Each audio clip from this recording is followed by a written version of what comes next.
Hello and welcome to another video and podcast from FantasyFootballScout.co.uk. My name is David and today I'm joined by Gianni for another episode of FPL Winners. Once again, the actual former winner of FPL is not actually here because he right now is on his way to England to enjoy the free games he gets for winning FPL. That's Ali, or FPL Guns as you may know him by. So I'm filling him again, but of course joined by regular Sunday night co-host, I suppose, is the best way of describing you, Gianni. How are you doing after a full weekend of Premier League football? Yeah, mate, I'm very well.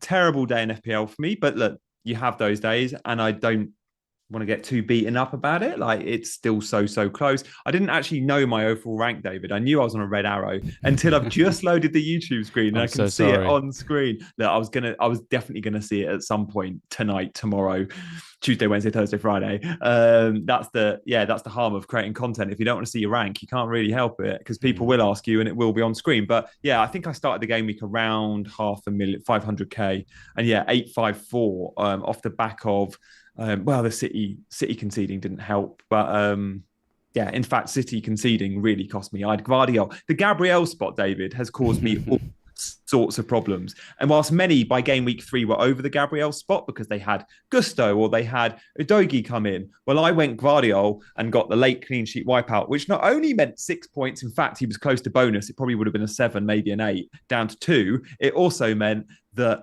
Foden came onto the pitch and that wiped out my 6 point of Colwill. But It is what it is. I guess we're here to talk about the good things and the games, which were amazing. I really enjoyed watching Super Sunday without FPL interest, and it was some good matches. Yeah, that Newcastle-Liverpool game was really nice because I could see in all my mini leagues that basically everybody was done for the day in effect. And so, yeah, the game didn't cost me much in terms of rank. And I do apologise that the rank is on the screen. It just comes with the territory. But I will give you, some glimmer of hope, which is going to sound like I'm just gloating, which I partially am, but at the same time, we need to hear this. We need to hear this. This is amazing. I went into game week 366k, so like a fairly solid-ish start. Then on Saturday, didn't have the best day. Just got a few points here and there. I'm trying to think who I didn't have. Off the top of my head, I don't know. But basically, I went down to 540k. So I was a bit sort of like, oh, okay. Going into Sunday morning thinking like, well, I could do with some bits and bobs there. I need Foden to come off for me, for example. So 540k. Foden doesn't start. So I'm like, oh, okay, great. Then Cash scored twice for me. Diaby got a goal and assist. And I went from 540k to 12k just in 90 minutes. Like, that's how how quickly things can change at this stage of the season. Then I think the Man City clean sheet wipeout cost me. It didn't cost me. It helped me, pushed me up to 10k. Then Foden came on and blocked some auto sub points and pushed me down, I think, to 15k. And then Salah came along and pushed me down another 2k. So like, things can change super fast. If you're looking at a rank around 854,000, like Gianni is right now, that's not a bad place to be honest. I always like to think if you're around game week 6, as long as you're in the top million, you've done enough to use that as a staging point to go on and really make some inroads for the rest of the beginning of the campaign. So I wouldn't be too worried. But let us know how you're getting on in the chat. Let us know how your game week's gone. Also, let's get some likes in as well. We've got 133 of you watching so far. Only 19 of you have liked it. I think Gianni could really do with some likes today because he's a bit gutted about how his game week's gone so far. Let's see if we can get more likes than he has OR. Can we get over 854,000 likes? Let's see what we can do. Or 85.4 maybe. Yeah. I've just seen in the chat Artie Whitby, and we read all the chat, guys. Mark Southerns has Cash on his bench. Oh, no. Mark, it gets from bad to worse. Oh, well, it's not. There you go. I can't feel sorry for myself when Mark's got all those points on his bench. Well, starting Cash, it's not for everybody, is it? So, oh well. But we've actually had a super chat already, actually, from Nick Giordano, who says, still early in the week, but I'm thinking of using my one free transfer to swap a midfielder. I'm all over Arsenal and United with Saka, Martinelli, Odegaard, Bruno and Rashford. Who would you remove? We're going to jump into our teams in a second. Then we're going to have a look at some of the games. But as you've been so kind as to send us a £5 super chat, Nick, we will just give your question a bit of thought because there's going to be a lot of people in this particular boat right now. It's going to be one of the Arsenal mids. Like, we'll look later at the non-penalty XGI, and a lot of these midfielders feature. Like, Saka's super high, Bruno's, I think, number 1, Rashford's still sort of top 10. Odegaard and Martinelli so far down. Like when you take the penalty away from Odegaard, of course, they're one of the two you get rid of. I think I'll be selling Martinelli this week to accommodate Maddison. I think that'll be my move. Yeah, I'm looking at Maddison as well, and he's been doing very, very well in the members area, which we will just give a quick shout out to now. If you've not sorted out your Fantasy Football Scout membership for, I was about to say the start of the campaign, it doesn't matter anymore because the campaign has begun, but it is useful every single week. It's never too late to sign up ahead of the Game Week 4 deadline. It can be very, very useful for you. A lot of what you're going to see here in this video is coming from there as well. You can still save up to 30% on those preseason prices. It makes a huge, huge difference when you're preparing for a Game Week, and it certainly fuels a lot of decisions I've made so far, and it's come off pretty well so far. So if you want to try and get up to 19k, then get in the members area as well, and it hopefully will make a difference. Gianni, you've not had, I still want to say you've not had a bad start to the season, even though it was a tough game week. Fine. 46 points, am I right in saying? Yeah, Do you want to talk us through what your transfers were and sort of how that shaped your game week? Yeah, I mean, I had the 2 free transfers. I was happy I went Watkins to Jackson. Like, it was the Burnley fixture which scared me a little bit about selling Watkins. Like, I'm okay now. The next few, I'm okay going without Watkins in 5 versus 7. And then I went the Gabriel spot. Gabriel, I sold to Guardiola. If I hadn't have made that transfer, I'd bench Gabriel, and that was the I was considering that. But to be fair, I was driven by the price drops. The price drops forced my hand, and maybe that goes to show you shouldn't matter too much, especially this season when money doesn't feel like it's an issue.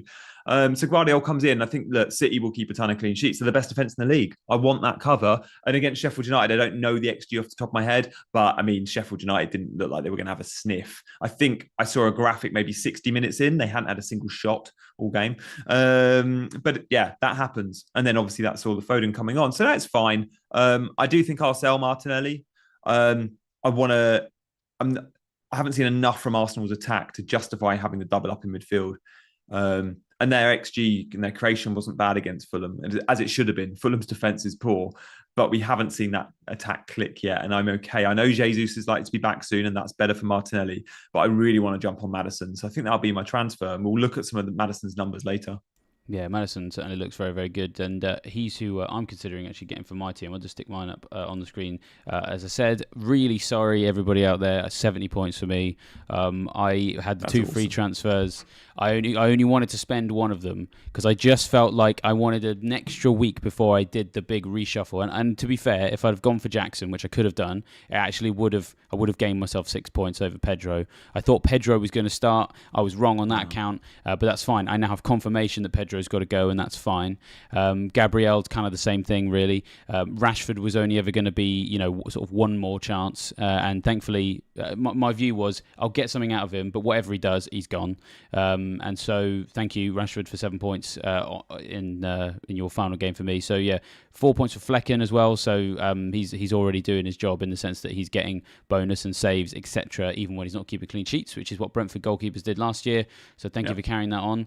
And then yeah, Cash 17 points. I mean, I've seen a few other people with Cash, and I don't want to necessarily just be that guy. I'm going to see a few people saying there's some luck here. Of course, it is always marginally lucky when you get a defender to score twice in a game.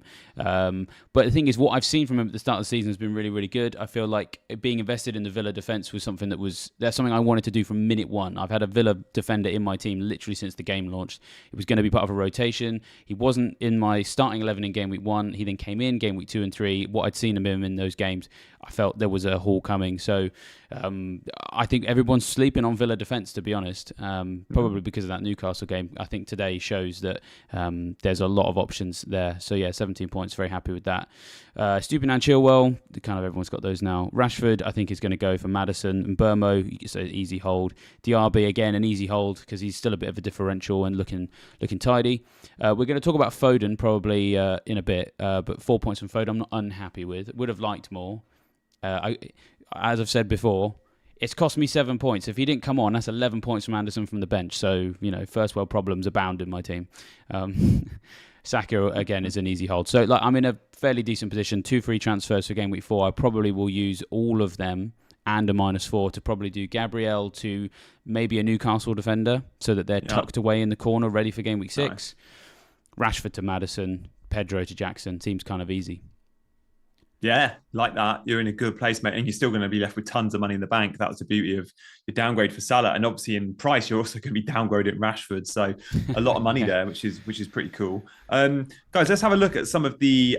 Firstly, awesome that over 200 of you are watching. If you like these Sunday night streams, let us know in the comments of the video if you're watching on catch up. But if you want to hit that like button, that'd be awesome. We'd love to get to triple figures on the likes in the not too distant. But look, there were 10 games played this weekend. We're going to touch on, I don't know, probably 6, 7 of them, the ones with big FPL interest. So I guess there's not a huge amount to discuss from Man City in terms of FPL interest. We'll do the today's games first, but and we got some non-XGI here on screen, which is I screen grabbed this morning before Sunday's fixtures, but we can see like there's some big names on there. So where should we start, David? What fixtures do you want to start with? Yeah, well, let's talk about today's games. And I've just put non-penalty XGI on the screen because it's probably the only one that has mild relevance on today's game. Because the thing about today's games is that the stats it's not necessarily about the stats. A lot of people are asking what to do with Foden. The Liverpool-Newcastle game was really exciting, but had no FPL sort of influence on it.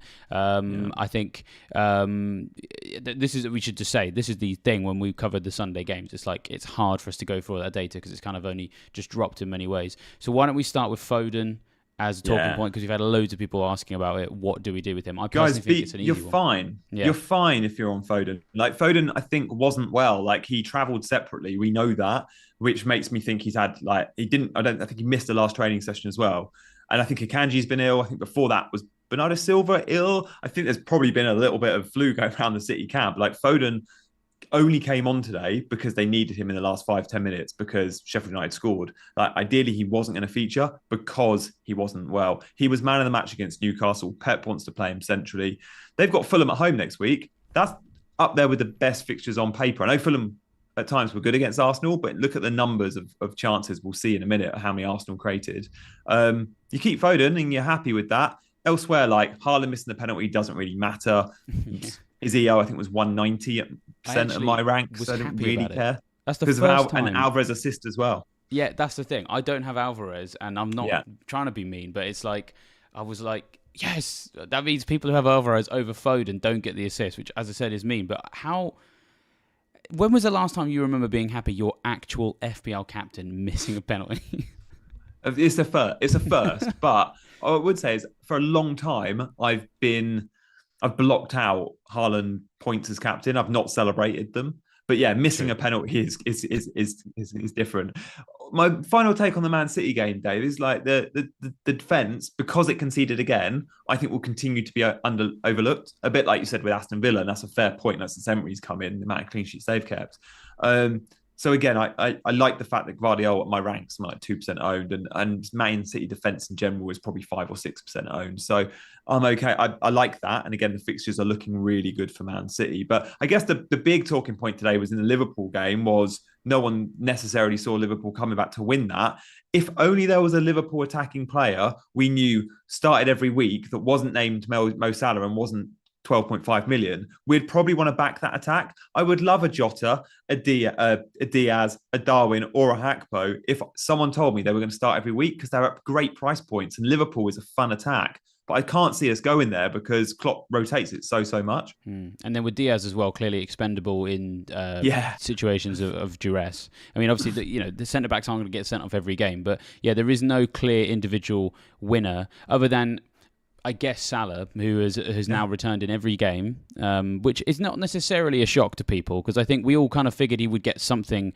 It's just how often would that be worth it? How often would that be worth the 12.5 million? And, I mean, for example, if I hadn't sold Salah for Foden this week and then instead used my free transfer to perhaps maybe tidy up the Gabriel situation, it actually would have gained me an extra point. So it's like in these additional sort of each situational moments, he's not a bad option. I mean, it's in many ways, if you've sold Salah, spreading the money, is that necessarily the best thing to do? Because in answer to that question, who is the best Liverpool attacker, I think it's still him.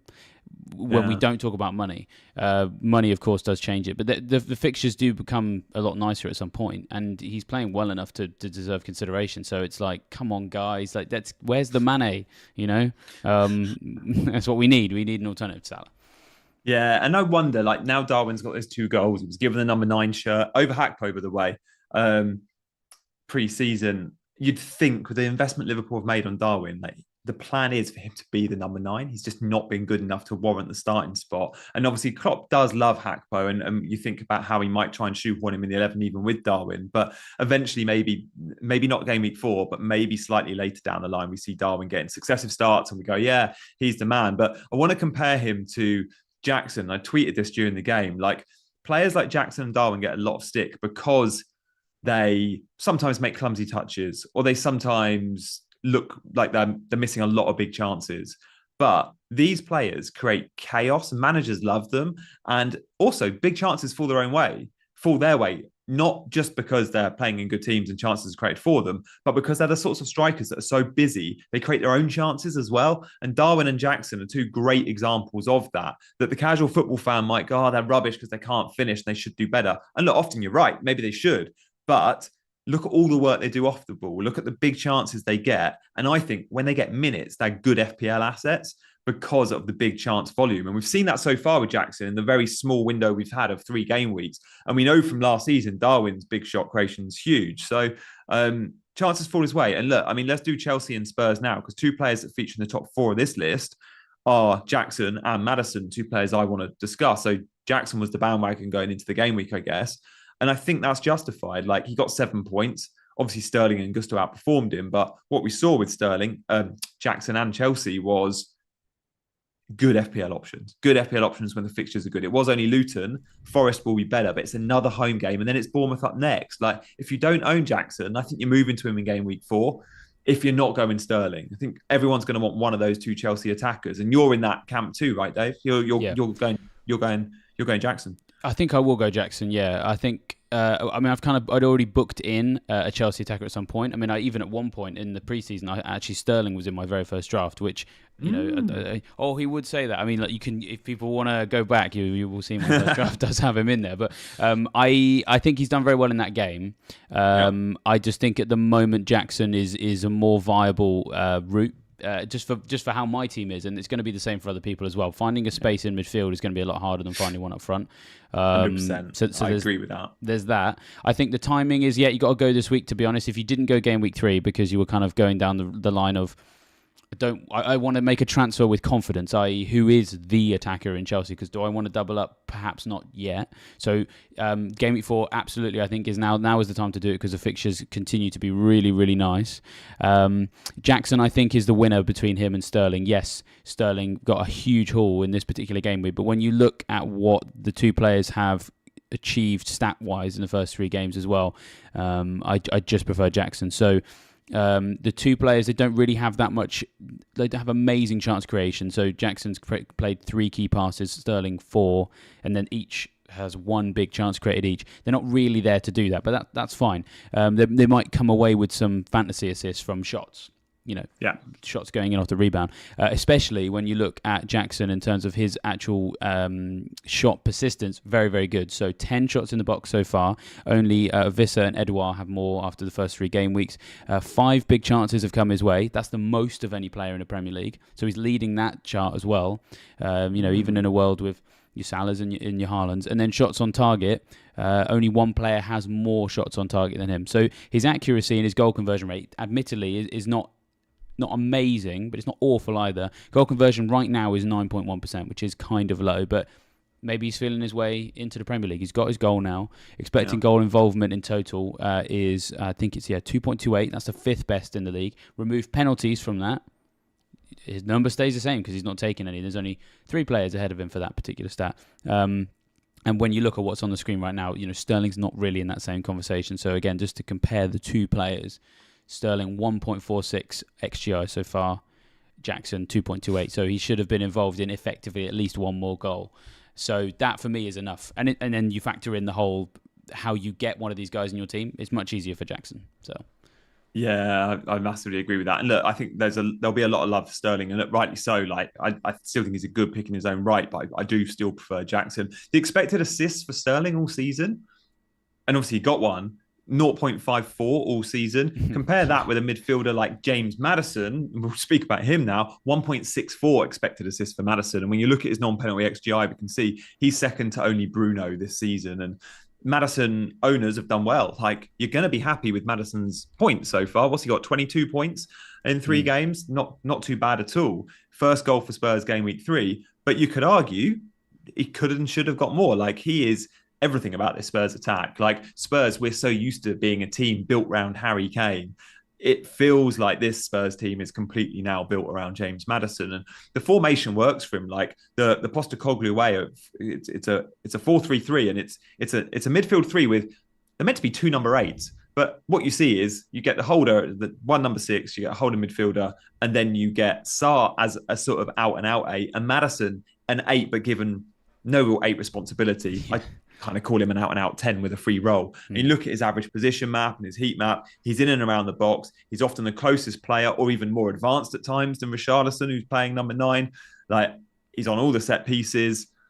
As long as he's fit, and Spurs, remember, don't have European football. Another reason why I like Jackson. Like, Chelsea and Spurs this season make the most of it, because these guys are getting a full week on the training ground, no international travel midweek, and they're ready for every Saturday or Sunday. Maddison obviously came off at 74, 75 minutes. He'd obviously, we knew he was a doubt going into game week 3. Hopefully that's just a precaution. But I really like him this game week. And as long as I see him in training ground photos, I'm pretty sure I can't go another week without Maddison. I want him in my team. Yeah, he's pretty much the first name on my team sheet for next week, even though I don't own him yet, because, yeah, I just have to get him. I mean, this team is built around him. I think he's also inherited Kane's actual shirt as well. So he has absolutely... Oh, yeah. Because he is the number 10 now. He has just absolutely taken responsibility for this team straight away. And the thing is, I'll talk about some of the actual FPL stuff in a minute, but I want to bring in something that's just sort of loosely connected and more just about banter, to be honest. Have you seen the video of him and the ball for the corner? Yeah, it's so good. From the Bournemouth fans' phone, yeah. It's so good. So if anyone who's not seen it, just go and have a look on any social media, you'll find it. He's walking over to go take a corner, and the entire end of Bournemouth fans that are like, they sound like the ultras in effect, are chanting like, Southgate's right, you're something that rhymes with that, which I'm not going to say on a scout feed. Just sort of really hurling abuse at him. And he just takes it. He's walking past them like they're not even there. And then he puts the ball is already in the little quadrant to take the corner. And as he approaches it, he just rolls it outside so that it's now not in a legal place to take the corner. The whole Bournemouth stand just goes, "Oh, what are you doing?" And then he just looks up at them and laughs. And it's like he's not even fazed by the fans just being like that in his face. He's so ready. He is in prime sort of like. It's almost like, when you see like Jamie Vardy, who could just play the opposition fans when his tail was up. Maybe that's where Maddison learned some of that behaviour from. Yeah, you never know. He thrives on it, doesn't he, Mads? And he's such a pleasure to listen to pre and post match. And again, like TNT at the game, and Jules Breach, one of her own, big FPL fan. First question pre-match to him was about fantasy teams, because she was like, "Yeah, we've not known if you're going to be fit all week." But again, like he says all the right stuff, and he clearly has wanted this move for a while. Like, we all knew he was leaving Leicester. He had suitors like Newcastle in for him. There were other big clubs, but he felt like he was always a Spurs player, and he suits Postecoglou so well, because Postecoglou is all about attack for fun, carry the ball, have fun. The reason I didn't buy a Dogie this week was I wasn't sure Spurs would keep a clean sheet. Like, I didn't think Spurs would be keeping clean sheets, but they've just kept 2. Like, the game week 2 and 3, both clean sheets. So again, like, I think there's more Spurs assets than just James Maddison. Dogie is the obvious one, but yeah, I like him. And the fixtures are all right for Spurs. Yeah. Definitely investable. Yeah, it looks so good. And I think just to finish off on Maddison, I think the key for him really is, if anyone has any lingering doubts, it's a case of he can achieve goals and assists. He seems to be the hub for both. And when you're looking for these midfielders, you want them to be capable of doing both. And when we just look at some of the numbers after the first 3 games, as I said, a lot of this from the Scout members area, so get signed up if you want to have a look at this yourself. He's basically in the top 5 for pretty much every possible metric you would want them to be. So key passes played, 9. That is the joint 4th best. Big chances created, 2. That's the joint 3rd best for Maddison. 7 shots in a box puts him in the top 5 for that stat. Big chances total, just the 2. So he's in the top.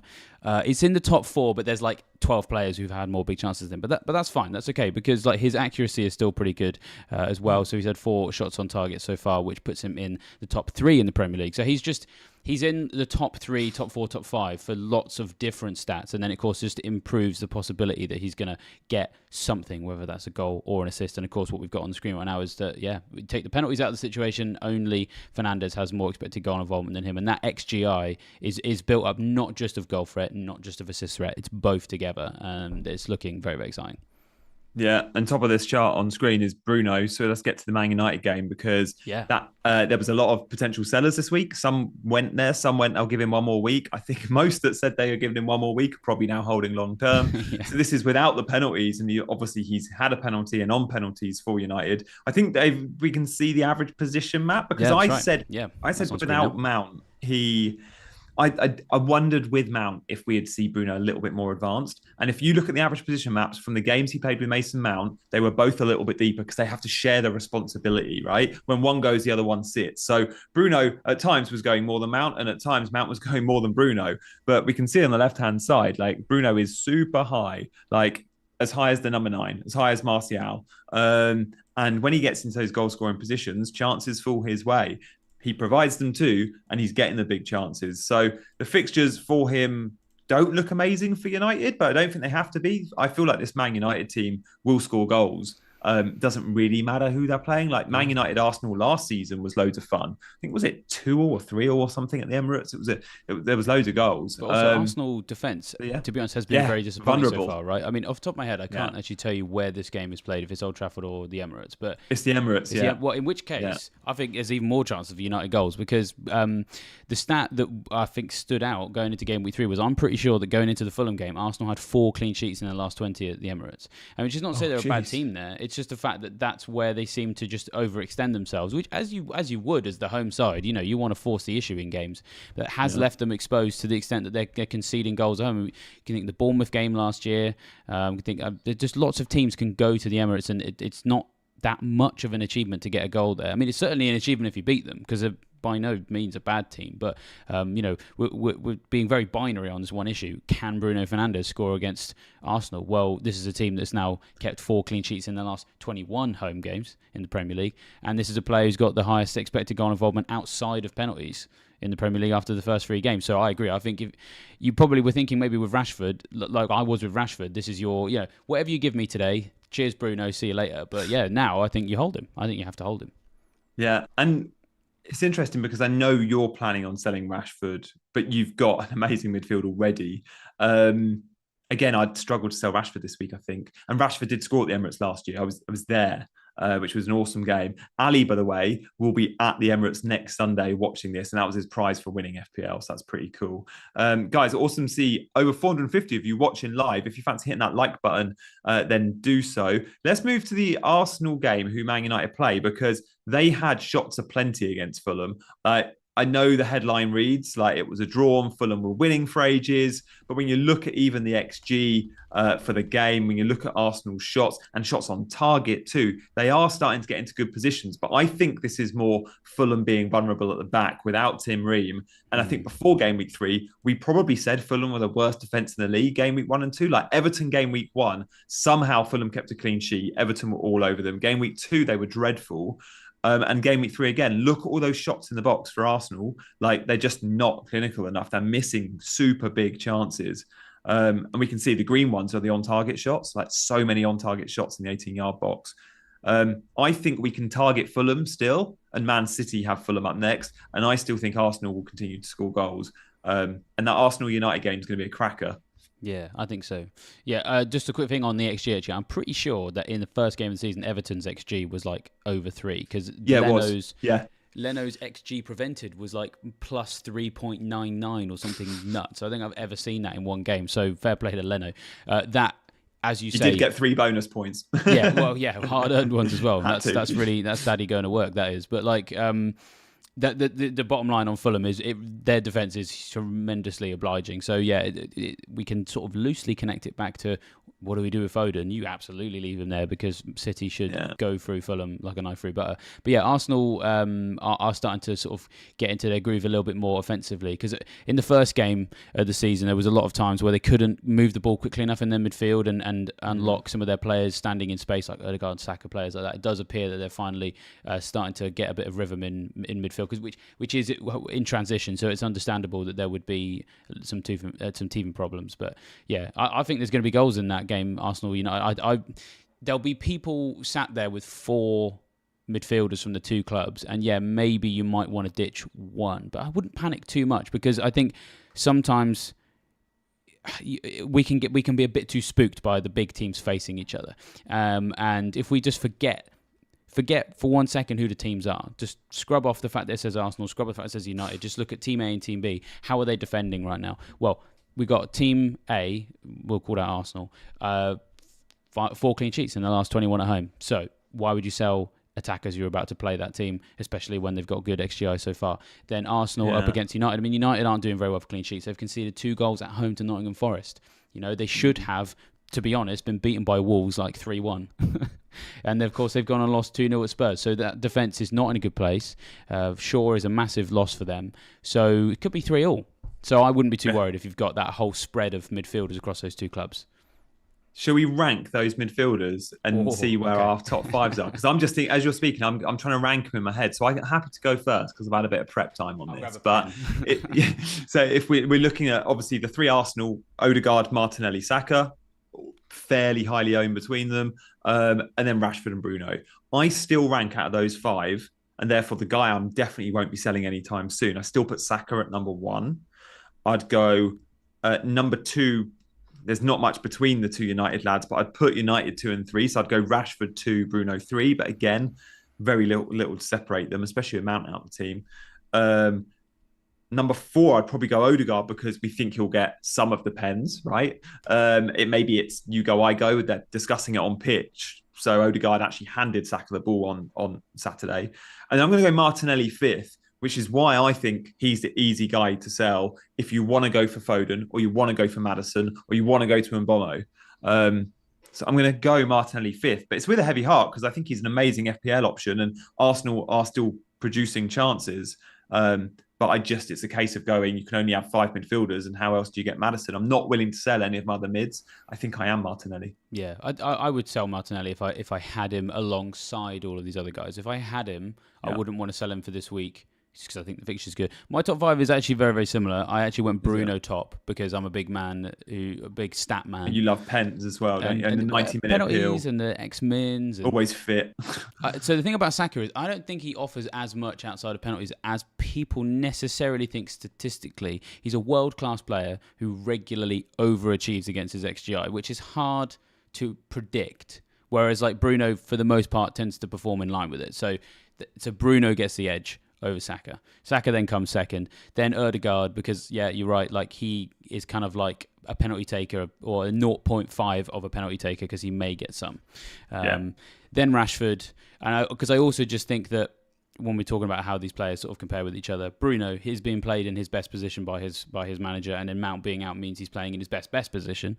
Saka and Odegaard, very much that's an Arsenal team being built around them. Rashford right now is being asked to sort of like moonlight in as something that maybe he thinks he is, but nobody else thinks he is. He is not a centre forward by any stretch. Now, admittedly, didn't play centre forward against Forest. Martial came in, but then even that is a bit of a downer, because I don't think Martial is the centre forward that is going to get the best out of Rashford either. So then all of those things just go into Rashford being 4th, and then Martinelli being 5th, because of the 5 he's the one with the lowest expected minutes, to be honest, because you've got other players who can come in and steal his spot. So I would sell Martinelli if I had the whole bunch.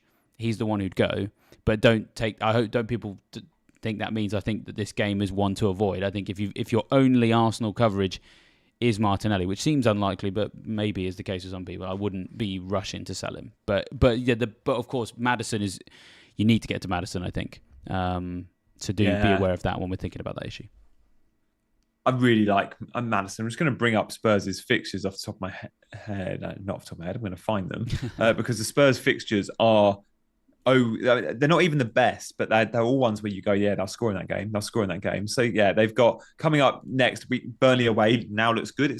We didn't see Burnley game week 2, so we didn't really know what Burnley were about because it's hard to judge them game week 1 against Man City. But as we've seen them play again today against Aston Villa, we can start to read a little bit more into them. They're going to concede chances. But and then it's Sheffield United at home. Two great fixtures. Yeah, they're fantastic fixtures. And I think the thing about Burnley is you were right. We don't really know what. Well, we inverted commas don't really know what they can do in the Premier League, but we've had a good inkling pretty much since Company took over and won promotion.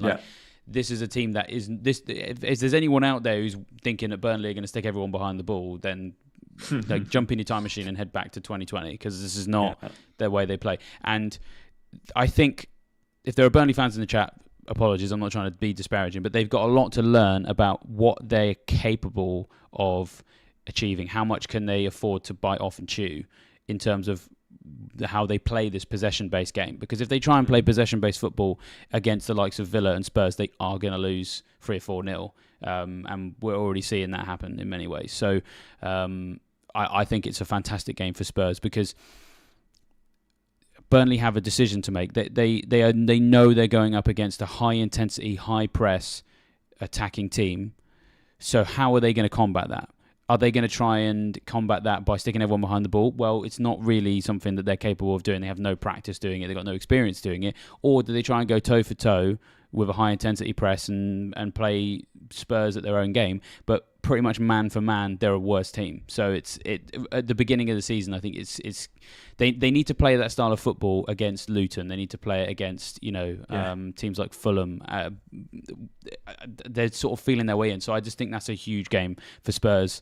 I think Spurs can win at 3 or 4-0. And I think if you don't have Maddison for next week, I think you're going to be looking at the points he's getting for everybody else and getting serious FOMO. So.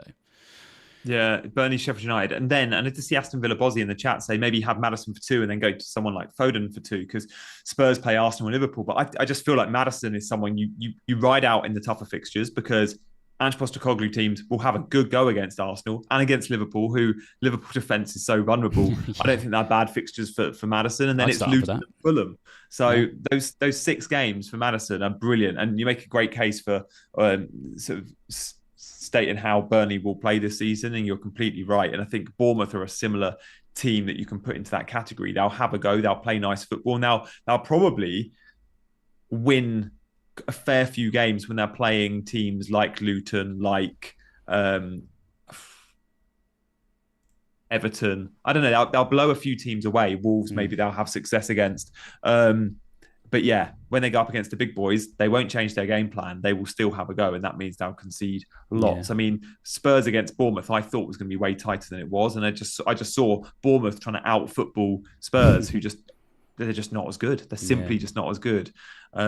So yeah, maybe that's what we'll see more of. Guys, loads of you have just joined the stream. We almost got 600 of you live. If you are just joining, we do these streams every Sunday at 7 p.m. So make a note in your diary. Sundays at 7 are a new stream for Scout. It will sometimes be me and David. It will mostly be me and Ali Hangarov, winner of FPL, hence the name FPL Winners. Ali's a winner, but also we're talking about the game week winners. So touching on all the big results, all the big performances, and of course who we're looking and targeting for the week ahead. But David, I think that's probably what we've gone for a good 40 minutes there and wrapped up all the main headlines, right? Yeah, we've done the main things. I think we've got one more game that we're thinking of maybe having a look at, which I think was Brighton and West Ham, because I suppose Brighton losing a game. I love this graphic. Is a nice one. But before we get to that, speaking of winners of the game week, winner of the season so far, potentially nominee here for Nick Devon in the chat, who says, "Remember me, David?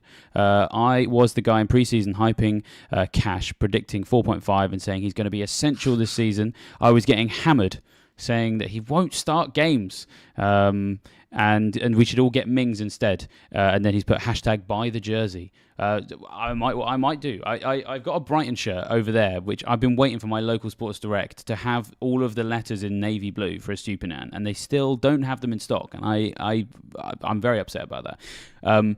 So it's possible that I may, on some stream in a couple of weeks' time, have Cash and a Stupinan on the wall. So yeah, it's something I'm considering, Nick. Thank you very much for the shout out, and thank you also for giving Cash some love since the very beginning. You've been vindicated. Today is your day, Nick. The stream is dedicated to you.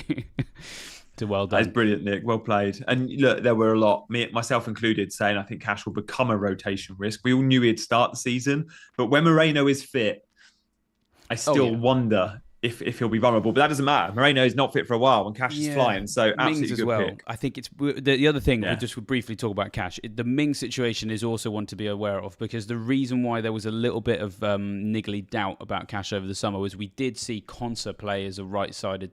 Well, we're just as a right back, so that they could asymmetrically shift to a back three using Moreno or Digne. And then sometimes in pre-season, they play Torres at left back, so they could asymmetrically shift to a back three the other way, and then have Cash play there. But basically, Mings coming out of the situation means that Torres and Konsa, both very much needed at centre-back in a world where Carlos hasn't really played all that much Premier League football since he's arrived, because, of course, he had that injury last season as well. So I think for now, you are safe with Cash. But Gianni's right. Do keep an eye on that situation 1 week to the next, because as it continues to develop, and if they get, they maybe bring in a new signing as well, if they can get to a stage where they can afford to rotate positions in the defence, Emery's not afraid of doing that, and of course European football this season may force that as well. But speaking of teams that have European football this season, we can talk about two who met in the same match at the Amex Arena. And wow, what a surprise result this is. I mean, I did not see, I was out on Saturday and then just sort of tuned in, desperately hoping that Pedro hadn't come on so I could get Anderson points. And then he was forced onto the pitch because they were getting hammered. What happened here? This was a prime example of David Moyes' ball. It can be effective. Like, you see this heat map is amazing. Like I preparing for the show, like I like to go in the Scout members area and look at all the different drop downs and go, okay, I'm looking at this game. We want to talk about this game on the stream. What should we show? Is it the player's average position? Is it the shot? What's going to be interesting to the viewer? And I just looked at the average touch heat map. This is for the team. This isn't about an individual. The team of Brighton, when they had the ball, were often in the opponent's half, in and around the box, right? When West Ham had the ball, look at that. It's all in their 18-yard box. It's literally clearances and interceptions and blocks. And then it's a little bit scattergun down, and you get a little bit down the left-hand side as Antonio had a bit of joy on the counter. But we give managers stick for parking the bus. Now, this is a prime example of parking the bus. And Mourinho teams have done it over the years. And you can say, yeah, look, they've just parked the bus. They've always been deep. Lots of players behind the ball. But if you're creating big chances whilst parking the bus, then you're doing something very, very right, and it's very, very effective. Now, the XG for this game, West Ham clocked over 3 XG with that touch map, with that heat map. That is amazing. That shows that on the counter-attack, if you've got players like Antonio and Bowen, you can be effective and still create, not just you're going to have one shot a game and park the bus. No, you can have loads of shots per game and clock an XG of over 3, big, legit chances, and win football matches against very good teams like Brighton. Like, no one wants to go to the Amex and try and play De Zerbi. And if you match De Zerbi and try and play De Zerbi ball, he'll probably just play you off the park. So Moyes has been really clever here, and I love that West Ham can go and get that result. So fair play, you've got to take West Ham seriously. Yeah, well, big shout out to my dad as well, a lifelong Hammers fan, who was a bit downcast coming into the start of the season, and they were top of the league at one stage at the weekend. So very happy for him especially. But going into the fantasy assets, I mean, like Ward-Prowse is come in and had an instant impact, which I actually suppose I'm not all that shocked by, because he is obviously a quality player. But I think, is he 6 million? I mean, he could be a steal this season. We've got Bowen and Antonio as well looking good. Luton away next. I mean, it could be 4 or 5 if they play the way they did in terms of ruthlessness. If they take that ruthlessness from the Amex and take it to Kenilworth Road, it could be crazy. I mean, Man City and Liverpool are game weeks 5 and 6. So the City one's not great, but you've already said it, Gianni. That Liverpool defence, I wouldn't trust them to arrange a certain number of nefarious activities in the places where they're normally supposed to be arranged right now, because they're all over the place. Yeah. So they could score there. Sheffield United at home, game week 7, it also looks nice. I mean, they've got the problem with West Ham is their fixtures kind of go too good, too bad. Because you've got City and Liverpool, then Sheffield United, then you've got Newcastle and Villa, and then Everton, and then Brentford, and then Forest and Burnley. So it's a bit bitty at the moment, but like, I've got my eye on them. Like, their players are on my watch list. It's just when to do it. The timing it feels fiddly at the moment, right? It does. It does feel fiddly. And I do think those that are wild carding will still, like, say I was wild carding this week, I still wouldn't be putting a West Ham player in my team as good as they've been. I mean, Areola is a 4.0 keeper, maybe, because you could say, argue he's a better option than Turner, or maybe you'd want to go both. But yeah, Ward-Prowse, Jonathan says, with the good fixtures could be great. And you're right. When Ward-Prowse moves to another Premier League club, the first thing you think of is, what are they like at attacking set pieces? Because they're about to get the best deliverer in the league, right? No one quite puts it on a postage stamp like Ward-Prowse. And you go at the top of that list when you got players like Zuma in your team, like West Ham, like they're going to be up there, Antonio. So I like it. It's Souček, so good in the air. He's going to get tons of assists just from corners and free kicks alone. And then you get a bit of open play love. Yeah, great signing, and will be a legit FPL option at 6 million if he is that when the fixtures are good. So yeah, that was your West Ham and Brighton breakdown. And look, as I mentioned, we'll do these and we'll show you, if you're listening on pod, great. Hope you're enjoying your Monday mornings. But if you can watch the YouTubes, and you'll benefit from some of those graphics from the Scout members area. We'll do this every week. It won't be absolutely every game of the game week, because to squeeze 10 games into 40 minutes is quite tough. But we'll always do, like, I think we've probably done 7 today, 7 of the 10. Like, we don't really need to discuss Everton Wolves today, do we? Like, who's shopping there? Well, I think yeah, Joe might want us to, because on Goals Imminent this week they were picking out a couple of Wolves differentials just for fun, and well, some of them came off. But I mean, that's a decent segue, I suppose, just to point people in the direction of other material as well. If you want some of this stuff in more detail, if you want all the information on those games, and so you can be super informed on all those other teams, the Scout notes on the Fantasy Football Scout website will give you all those details on your Evertons and your Wolves, for example. As you say, Pickford owners probably need to go and have a long, hard think about what they've done, for example, and that might help. And of course, Goals Imminent will be on Tuesdays as well. And we've got videos and podcasts absolutely every day of the week with some of the best fantasy managers and fantasy minds in the fantasy world. So do keep an eye on all of those as well. And of course, actually, you said it a couple of times, Gianni, I will take the responsibility off your shoulders, so you're not, spamming people with it. If you've enjoyed this, hit that like button as well. As you said, Gianni's had a bit of a rough weekend with his FPL team, so let's see if we can bump up the mathematical ratio of his happiness by counteracting that FPL score with some more likes on the video.